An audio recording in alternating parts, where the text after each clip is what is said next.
नमस्कार दोस्तों, स्वागत है आपका हमारे ऑनलाइन चैनल में। आज हम लोग इंडियन हिस्ट्री, भारत का इतिहास स्टार्ट करने जा रहे हैं, जिसमें हम लोग सबसे पहले सिंधु घाटी सभ्यता पढ़ेंगे, जिसको इंग्लिश में इंडस वैली सिविलाइजेशन भी बोलते हैं। ये आज से तकरीबन 5000 साल पहले की घटना है। और जो सिंधु घाटी सभ्यता का जो खोज हुआ था वो अचानक से हो गया था। दरअसल उस समय रेल की पटरी बिछ रही थी, तो मजदूर लोग खुदाई का काम कर रहे थे। तो उस समय अचानक से एक दीवार जैसे कुछ चीज मिला, ईंट जैसे, दीवार जैसे।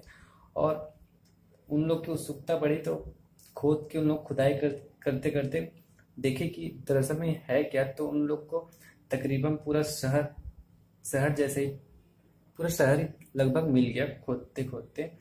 तो ये जितने भी शहर थे ज्यादातर सिंधु सिंधु नदी के आसपास ही थे, इसलिए इसे सिंधु घाटी सभ्यता के नाम से जाना जाता है और इसे हड़प्पा सभ्यता भी बोलते हैं।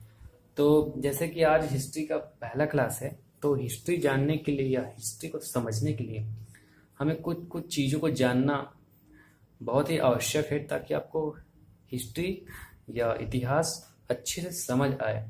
तो चलिए देखते हैं वो इम्पोर्टेंट पॉइंट्स क्या है, वो क्या क्या चीज़ें हैं जिनको आपको जानना आवश्यक है। तो जब हम हिस्ट्री की बात करते हैं, इतिहास की बात करते हैं, तो उसको तीन तरह में बांटा गया है। जो पहला है उसको बोलते हैं प्रागैतिहासिक काल। प्रागैतिहासिक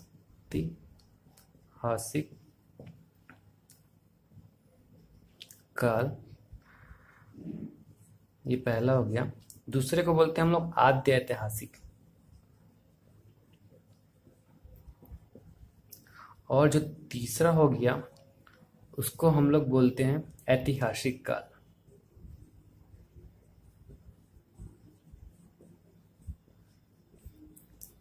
तो प्रागैतिहासिक काल, आद्य ऐतिहासिक काल और ऐतिहासिक काल, ये एक दरअसल में है क्या, इस चीजों को समझने की कोशिश करते हैं। प्रागैतिहासिक काल किस काल को बोलते हैं? इसमें कोई भी चीजों का लिखित विवरण नहीं मिलता। मतलब कोई भी ऐसी चीज जिसमें हमको कोई चीज लिखा हुआ नहीं मिलता, जैसे कि पाषाण काल है, उसमें अपन को कोई भी चीज लिखा हुआ नहीं मिला है, तो इसको हम लोग प्रागैतिहासिक काल बोलते हैं। मतलब लिखित साक्ष्य अपने पास नहीं है। और आद्य ऐतिहासिक काल किसको बोलते हैं? आद्य ऐतिहासिक काल वो है जिसमें लिखित साक्ष्य अपन को मिलता तो है, लेकिन क्या लिखा गया है उसको पढ़ा नहीं जा सकता। जैसे कि आज हम लोग पढ़ेंगे सिंधु घाटी सभ्यता, वो आता है आद्य ऐतिहासिक काल में, जिसका अर्थ ही स्पष्ट नहीं होता। जैसे कि सिंधु घाटी सभ्यता में अगर आप देखोगे तो ऐसे ऐसे सिक्के मिले हैं जिसमें पशुपतिनाथ का चित्र दिया हुआ है, या उन लोग ऐसे लैंग्वेज में लिखते थे जिसको भाव चित्रात्मक बोलते हैं, जो कुछ समझा नहीं जा सका आज तक, जिसको समझा नहीं जा सका है या पढ़ा नहीं जा सका है। तो लिखित साक्ष्य तो है लेकिन पढ़ा नहीं जा सकता, उसको बोलते हैं हम लोग आद्य ऐतिहासिक काल। और ऐतिहासिक काल किसको बोलते हैं? जिसमें लिखित साक्ष्य भी मिलता है, जिसको पढ़ा भी जा सकता है। जैसे कि संस्कृत में कोई लिखा हुआ ताम्रपत्र मिल गया, ठीक है। तो ऐसे कोई भी काल जिसमें जो चीजें मिलती हैं और जिनको पढ़ा जा सकता है, उसको हम लोग ऐतिहासिक काल में डाल सकते हैं। तो ये तो हो गया आपका बेसिक चीजें जो आपको हिस्ट्री को समझने के लिए बहुत ही इम्पोर्टेंट है। इसके अलावा मैं आपको एक बेसिक से चीजें बताऊंगा जिसको बहुत लोग कंफ्यूज हो जाते हैं या बहुत लोगों को पता भी नहीं होता कि क्या है। जैसे कि यहाँ पे मैं ईस्वी पूर्व लिखा हूँ, तो जो दो चीजें होती हैं, इसको बीसी या एडी आप सुने होंगे। तो बीसी को बोलते हैं बिफोर क्रिस्ट और एडी को बोलते हैं आफ्टर डेथ, या इसको हिंदी में बोलते हैं ईस्वी पूर्व, या इसको बोलते हैं ईस्वी।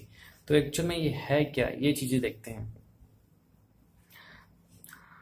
ये क्या है, इसको एक रेफरेंस मान लिया गया है।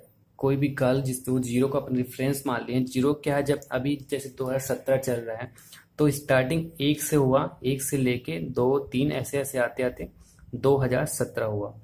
तो ये जो जीरो, इसके पहले जो जीरो है जिसको बेस माने अपन, मतलब जब जीसस जीसस जो है फॉरेन कल्चर के अनुसार जीसस के डेथ के बाद को अपन इससे पहले को ये रेफरेंस मान लीजिए जीरो हो गया और इसके डेथ के बाद एडी हो गया 123 से लेके 2017 चलते गया। और इससे पहले की घटना को अपन बोलते हैं बीसी। तो इससे पहले की घटना जो है ये जाएगा आपका 1 2 3 ऐसे जाएगा। तो बीसी जिसको अपन हिंदी में ईस्वी पूर्व बोलते हैं और एडी जो अपन को जिसको हम लोग बोलते हैं ईस्वी। तो जब भी कोई सन आएगा इसमें कम होते जाएगा, जैसे कि 512 ईस्वी पूर्व से आगे बढ़ते बढ़ते अपन 400 ईस्वी पूर्व में आए। मतलब 400 ईस्वी पूर्व कम, मतलब 512 ईस्वी पूर्व जो है ज़्यादा पुराना है 400 ईस्वी पूर्व से। तो जब इधर की ओर से हम लोग आएंगे तो ये कम होते जाएगा और इधर जब हम लोग आएंगे 80 में तो ये बढ़ते जाता है। तो ये सिंपल सी चीज़ें हैं, इसमें बहुत लोग कंफ्यूज भी हो जाते हैं, इसलिए मैंने इसको बता दिया। तो चलिए अब हम लोग सिंधु घाटी सभ्यता की ओर चलते हैं।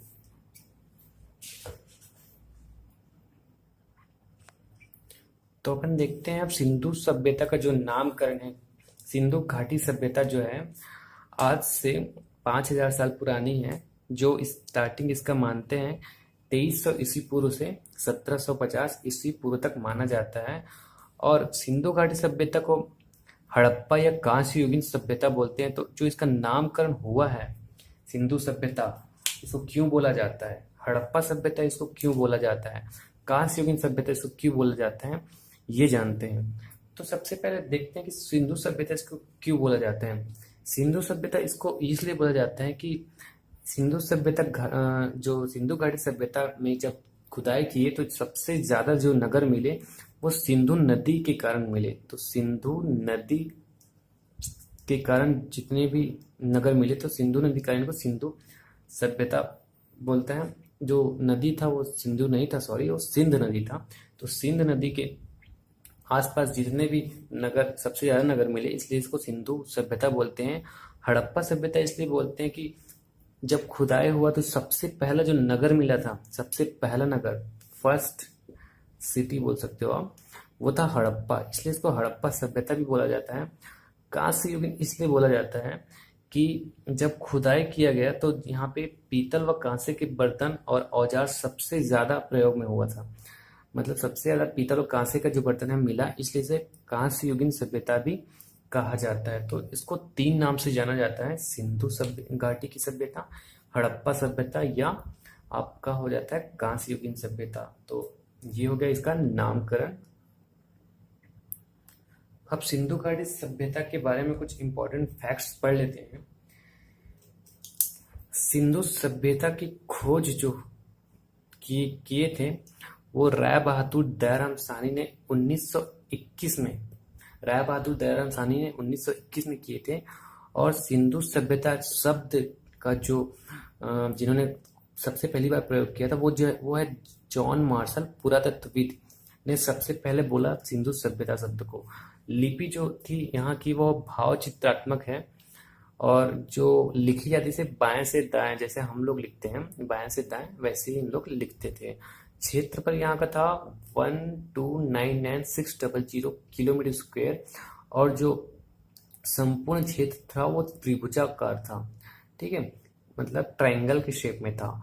और समकालीन सभ्यता मतलब इस काल में कौन कौन सी सभ्यता थी उस समय, तो वो था एक मेसोपोटामिया और मिस्र की सभ्यता और चीन की सभ्यता को भी कभी कभी मान लिया जाता है कि इसके समकालीन सभ्यता ही थी। और इन लोग का जो मुख्य व्यवसाय था, देखते हैं इन लोग का मुख्य जो व्यवसाय था, तो कृषि में कपास। बोलते हैं कि सिंधु घाटी की सभ्यता के जो लोग थे कपास उगाने वाले संसार के प्रथम थे। और यूनानी लोग जो है कपास को सिंडोन कहते थे। तो कुछ लोग बोलते हैं कि सिंडोन से ही इसको सिंधु घाटी सभ्यता के नाम से भी जाना जाता है। और यहाँ की जो मुख्य फसल थी गेहूं और जौ ही जो था मुख्य फसल था। चावल का प्रयोग नहीं इन लोग करते थे, लेकिन चावल के प्रमाण रंगपुर और लोथल में चावल के प्रमाण मिले हैं। पशुपालन इन लोग करते थे, जिसमें से बैल, गाय, भैंस, बकरी इत्यादि होते थे। घोड़ा जो है ये इम्पोर्टेंट क्वेश्चन जो है कि सिंधु घाटी सभ्यता में कौन से पशु के प्रमाण नहीं मिले हैं, तो वो है जो घोड़ा जो है उस समय नहीं उपयोग में किया जाता था। तो ये जो है इम्पोर्टेंट चीज़ें हो गई हैं आपका। और धातु जो इन लोग यूज करते थे वो उसमें से तांबा और पीतल कांसा ये था, और लोहे का ज्ञान इन लोग को नहीं था। सिंधु घाटी सभ्यता में लोहे का ज्ञान नहीं था। और मापक जो इकाई थी इन लोग का वो 16 के अनुपात में था, मतलब 16, 32, 64। 16 के जो इंटू होता है वो 16 के पहाड़ में जो भी आता है वो माप का इकाई इन लोग का था। और जो मोहर था, मतलब सिक्के जो होते थे वो चौकोर होते थे और सेल खड़ी से बनी होती थी। ये क्वेश्चन कभी कभी पूछ लिया जाता है कि मोहर किस चीज से बनी होती थी, सेल खड़ी से बनी होती थी। आकृतियां जो है मोहर में बने होती थे पेड़ पौधा या देवी देवता, और उसमें जो था कुबड़ वाला सांड अत्यधिक पाए गए हैं। कुबड़ वाला सांड, गाय का चित्र नहीं मिलता, चांदी के प्रयोग के साथ नहीं मिलते। और इन लोग का धर्म के बारे में पढ़ते हैं, देवी देवता क्या था। तो धर्म या देवी देवता जो है इन लोग की जो सबसे प्रिय देव थे वो पशुपतिनाथ माने जाते हैं। और मातृ देवी धरती माता की भी इन लोग पूजा करते थे। पशु बलि, मूर्ति पूजा, जादू टोना, ताबीज का प्रयोग और मंदिर का निर्माण तो इन लोग नहीं करते थे। पतन के कारण कुछ लोग मानते कि बाढ़ के कारण, इसमें से है मैक एवं मार्शल, इन लोग मानते हैं कि बाढ़ के कारण इन लोग का पतन हो गया। कुछ लोग मानते हैं कि आर्यों के आक्रमण से इन लोग का पतन हो गया, किंतु पतन के लिए किसी भी एक कारण का उत्तरदायी नहीं माना जा सकता। अब हम लोग देखते हैं कि सिंधु घाटी सभ्यता के जो मुख्य नगर हैं उन लोग का खोज कौन से सन में हुआ और किन किन लोगों ने इसको किया है। तो ये हो गया आपका मुख्य नगर। इनमें से पहला हो गया हड़प्पा, दूसरा मोहनजोदड़ो, चन्हूदड़ो, कालीबंगन, लोथल, बनावली, धौलावीरा, ये सारे नगर। हड़प्पा जो है रावी नदी के तट पर है और इसकी खोज हुई थी 1921 में दयाराम साहनी। मैंने आपको बताया था कि सबसे पहले हड़प्पा नगर है, इसका खोज हुआ था, इसलिए इसे हड़प्पा सभ्यता भी कहा जाता है। मोहनजोदड़ो का 1922 में जो है खोज हुआ था, और राखल दास बनर्जी, ये जो दो नाम है उसको आप बहुत इंपॉर्टेंट है, इन दोनों को आप याद रखिए। बाकी को आप पढ़ लीजिएगा, याद नहीं भी रहेगा तो चलेगा, उतने इंपॉर्टेंट तो नहीं है, फिर भी आपको पता होना चाहिए। लेकिन ये जो दो नाम है उसको आप बिल्कुल याद रखिएगा। हड़प्पा की खोज दयाराम साहनी ने किया था, मोहनजोदड़ो 1922 में राखल दास बनर्जी है। इन सब चीज़ों को आप पढ़ लेना और इनके ईयर आप याद रख सकते हैं। अब हम लोग इसी चीज को मैप में देखते हैं। अब हम लोग देखते हैं कि सिंधु घाटी की सभ्यता थी वो कहाँ से कहाँ तक फैला था। तो नॉर्थ में मांडा, जम्मू तक फैला था ये, और दक्षिण में अगर बोला जाए तो दैमाबाद, महाराष्ट्र साइड इन लोग का था, और यहीं से तांबे का रथ प्राप्त हुआ है दैमाबाद से। और इधर पश्चिम में देखें तो सुरकोतड़ा, इसको बलूचिस्तान हो गया, इसको सुकांगेडोर है, इसका एक्चुअली बलूचिस्तान में है। और इधर ईस्ट में है आलमीरपुर, मेरठ। अब हम लोग मैप में देखते हैं कि इंडिया का मैप हो गया, ये है भारत का मैप। ये जो मैप अगर आप नहीं देखे तो प्लीज़ क्लास 1 में मैं इंडिया का मैप जो है अच्छे से बताया हूँ कि कौन कौन सा राज्य क्या क्या है, ठीक है, तो वो आप क्लास देख सकते हैं। तो हम लोग देखते हैं कि कौन कौन से नदी के किनारे कौन कौन सा सिंधु घाटी की सभ्यता के जो जो नगर है वो पाए गए हैं। तो ये हो गया आपका सिंध नदी, ठीक है, सिंधु नदी बोलते हैं इसको। तो इसमें एक आपका इस नदी के किनारे मोहनजोदड़ो नगर है, और एक हो गया आपका चन्हूदड़ो, ठीक है। और ये जो है अभी फिलहाल तो पाकिस्तान में हो गया है, पहले भारत में था लेकिन ये अभी पाकिस्तान में चला गया है। उसी तरह रावी नदी के तट पर हड़प्पा, और सरस्वती नदी के तट पर पहले इसको सरस्वती नदी मतलब थी, अब तो है नहीं। अब सतलज नदी के पास में है आपका रोपड़ पंजाब में, उसी तरह हरियाणा में है बनावली, और हिंडन नदी के करीब है आपका आलमगीरपुर उत्तर प्रदेश में, और आपका राजस्थान में है कालीबंगा, और भोगवा नदी के तट पर है आपका लोथल और धौलावीरा। लोथल और धौलावीरा जो है गुजरात में है, और सुत कोतड़ा भी गुजरात में ही है। तो लोथल जो है आपका सिंधु घाटी सभ्यता का वो है पोर्ट था, मतलब आपका जहाज जहाँ रुकता है उसको हम लोग पोर्ट बोल देते हैं। अब हम लोग आगे पढ़ते हैं।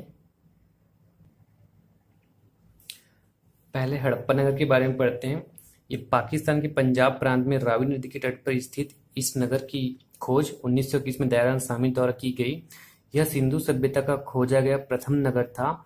यहाँ से 12 अन्न भंडार, कांस्य की इक्का गाड़ी, श्रमिक आवास, समाधान, कब्रिस्तान, एक मुहर पर भूदेवी का अंकन प्राप्त हुआ है। ठीक है, अब हम लोग देखते हैं मोहनजोदड़ो। ये थोड़ा इम्पोर्टेंट है, इसमें देखते हैं पाकिस्तान के सिंध प्रांत लड़कामा जिला में ये है, जिसका मोहनजोदड़ो का अर्थ जो होता है वो मृतकों का टीला होता है। 1922 में राखलदास बनर्जी इसको खोजे थे। यहाँ पे जो मिला है विशाल अन्नागार, स्नानागार, कांस्य की मूर्ति मोहनजोदड़ो में मिला है, और सबसे बड़ी इमारत यहाँ पे है कांस्य नर्तकी की मूर्ति यहाँ से मिला। पशुपति की मोहर, सूती कपड़े, ये सब जो है यहाँ मोहनजोदड़ो में मिला है। चन्हूदड़ो में आते हैं। पाकिस्तान के सिंध प्रांत में सिंधु नदी के तट पर स्थित है ये। खोजकर्ता 1931 में ननी गोपाल मजूमदार। यहाँ क्या क्या मिला वो देखते हैं। एक गुड़िया मिला है, मनके बनाने का कारखाना मिला है, और सिंधु सभ्यता का ये औद्योगिक नगर था। अब हम लोग आते हैं कालीबंगन में। राजस्थान के घग्गर नदी के तट पर था ये। खोज इसका 1953 में लाल एवं घोष ने किए हैं। यहाँ जो मिला वो इम्पोर्टेंट है दोस्तों। आप हर शहर का जितने भी सिंधु घाटी की सभ्यता के सिटीज है उसमें कौन कौन सी चीज मिली है वो आप याद रखना। वो चीज बहुत ही ज्यादा इम्पोर्टेंट हो जाती है एग्जाम पॉइंट ऑफ व्यू से। तो कालीबंगन में जो मिला है वो जूते हुए खेत मिले हैं। अब हम लोग आते हैं लोथल में। लोथल के बारे में हम लोग पढ़ते हैं। लोथल गुजरात प्रांत के भोगवा नदी के तट पर। खोज 1954 से 55 में रंगनाथ राव ने, और सिंधु सभ्यता का बंदरगाह था ये। और इसमें क्या क्या मिला है, ये तो एक बंदरगाह हो गया, और यवल, समाधान, फारस के मोहर, अग्नि पूजा के प्रमाण, धान की भूसी वगैरह यहाँ पे मिला था। बनावली जो है हरियाणा के हिसार जिले में है। खोज इसका आर्य विस्ट ने किए हैं, और यहाँ जो मिले हैं वो है पहला मिट्टी का खिलौना और उन्नत किस्म के जौ। अब आते हैं हम लोग धौलावीरा में। गुजरात प्रांत के कच्छ जिले में जो है धौलावीरा है, और खोज इसका 1990-91 में हुआ था। सबसे बड़ा नगर है ये, आप याद रखना कि सिंधु घाटी सभ्यता का सबसे बड़ा नगर जो था वो धौलावीरा था। और सिंधु लिपि का सबसे बड़ा साक्ष्य और उत्तम जल निकासी व्यवस्था जो थी वो धौलावीरा में था। अब इसके बाद हम लोग कुछ और इम्पोर्टेंट चीजें देख लेते हैं। जो नगर था वो बहुत सुनियोजित ढंग से बसाए गए थे, और सिंधु घाटी सभ्यता था वो पूरा नगरीय सभ्यता थी। गांव सभ्यता, ग्रामीण सभ्यता नहीं थी, पूरी तरह से नगरीय सभ्यता थी। और वहाँ के लोग काफी संपन्न होते थे, किसी भी चीजों की कमी नहीं होती थी, अन्नों का भंडार करते थे। इसलिए वहाँ ये सब साक्ष्य हमको कहाँ पर कैसे पता चलता है कि वहां पाया गया था अन्नागार। अन्नागार था मतलब अन्न का भंडार उन लोग करते थे। सड़कें जो थी चौड़ी थी, सीधी थी, एक दूसरे को समकोण पर काटती थी। गोदी उस स्थान को कहते थे जहां नदी किनारे सामान चढ़ाने उतारने का काम किया जाता था। बंदरगाह का छोटा रूप था। स्त्री पुरुष दोनों श्रृंगार करते थे। मिट्टी के बर्तन लाल रंग के होते थे। ये कभी कभी पूछा जाता है कि मिट्टी के बर्तन कौन से रंग के होते थे सिंधु घाटी सभ्यता में? तो मिट्टी के बर्तन जो होती थी वो होती थी लाल रंगों का होता था। नगरों तथा घरों में विन्यास के लिए ग्रीक पद्धति का उपयोग हुआ था। उस समय मिठास के लिए शहद का प्रयोग करते थे। मेसोपोटामिया के अभिलेख में सिंधु सभ्यता को मेलुहा मेलुहा बोलते थे इन लोग, मेसोपोटामिया के लोग। ये इंपॉर्टेंट क्वेश्चन है। स्वास्तिक चिन्ह हड़प्पा की देन है। ये भी आपका इंपॉर्टेंट क्वेश्चन हो जाता है कि स्वास्तिक चिन्ह जो है कौन सी सभ्यता की देन है? तो वो है हड़प्पा सभ्यता या सिंधु घाटी सभ्यता की देन है। पशुओं में कुबड़ और सांड विशेष पूजनीय था। आग की पकी हुई ईंट को इन लोग, आग की पकी हुई जो मिट्टी होता था उसको टेराकोटा कहते थे। टेराकोटा के लिए अपना छत्तीसगढ़ का जो है बस्तर जो है बहुत ही फेमस है। सर्वाधिक प्रचलित पशु था पशु चिन्ह मछली। पर्दा प्रथा और स्वतंत्रता प्राप्ति के पश्चात सबसे ज्यादा सिंधु नगर गुजरात से मिले। अब छत्तीसगढ़ में जो सिरकट्टी पांडुका है, लोथल की तरह छत्तीसगढ़ के गरियाबंद में पांडुका ग्राम के पास सिरकट्टी नामक स्थान पैरी नदी के प्राचीनतम बंदरगाह का अवशेष प्राप्त हुआ है जो 5 से 6.5 मीटर चौड़ी है। तो छत्तीसगढ़ में एक सिरकट्टी नाम की जगह है, वो सिंधु घाटी सभ्यता काल की मानी जाती है। इसके अलावा सुरकोतरा जो है सिंधु सभ्यता का दूसरा बंदरगाह है। तो पहला बंदरगाह तो आपको लोथल हो गया गुजरात में एक सुरकोतरा नाम का जगह है, वो सिंधु घाटी सभ्यता की दूसरी बंदरगाह है। अब और कुछ चीजें स्पेशल हम लोग देखते हैं कि और इनमें क्या पूछी जा सकती है। सिंधु सभ्यता का क्षेत्र है मिस्र एवं मेसोपोटामिया से बड़ा था। मोहनजोदड़ो में सबसे बड़ा भवन धान्यगार था। बिना दुर्ग के एकमात्र स्थल चन्हूदड़ो।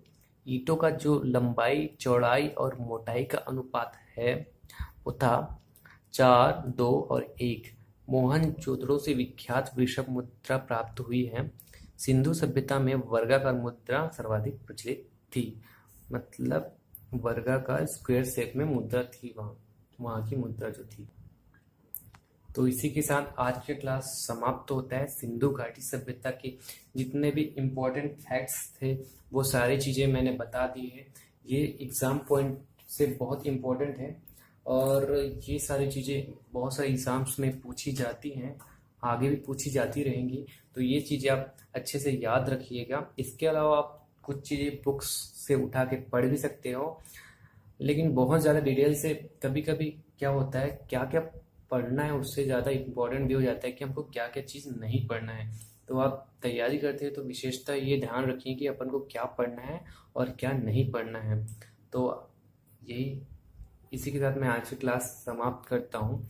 अगर आपको मेरा चैनल वीडियोस पसंद आए तो प्लीज़ चैनल मेरा सब्सक्राइब कीजिए, वीडियो शेयर कीजिए और वीडियो लाइक कीजिए। आपके सब्सक्राइब करने से आपको मैं जब भी नया वीडियो डालूंगा तो आपको वीडियोस का नोटिफिकेशन मिलता रहेगा।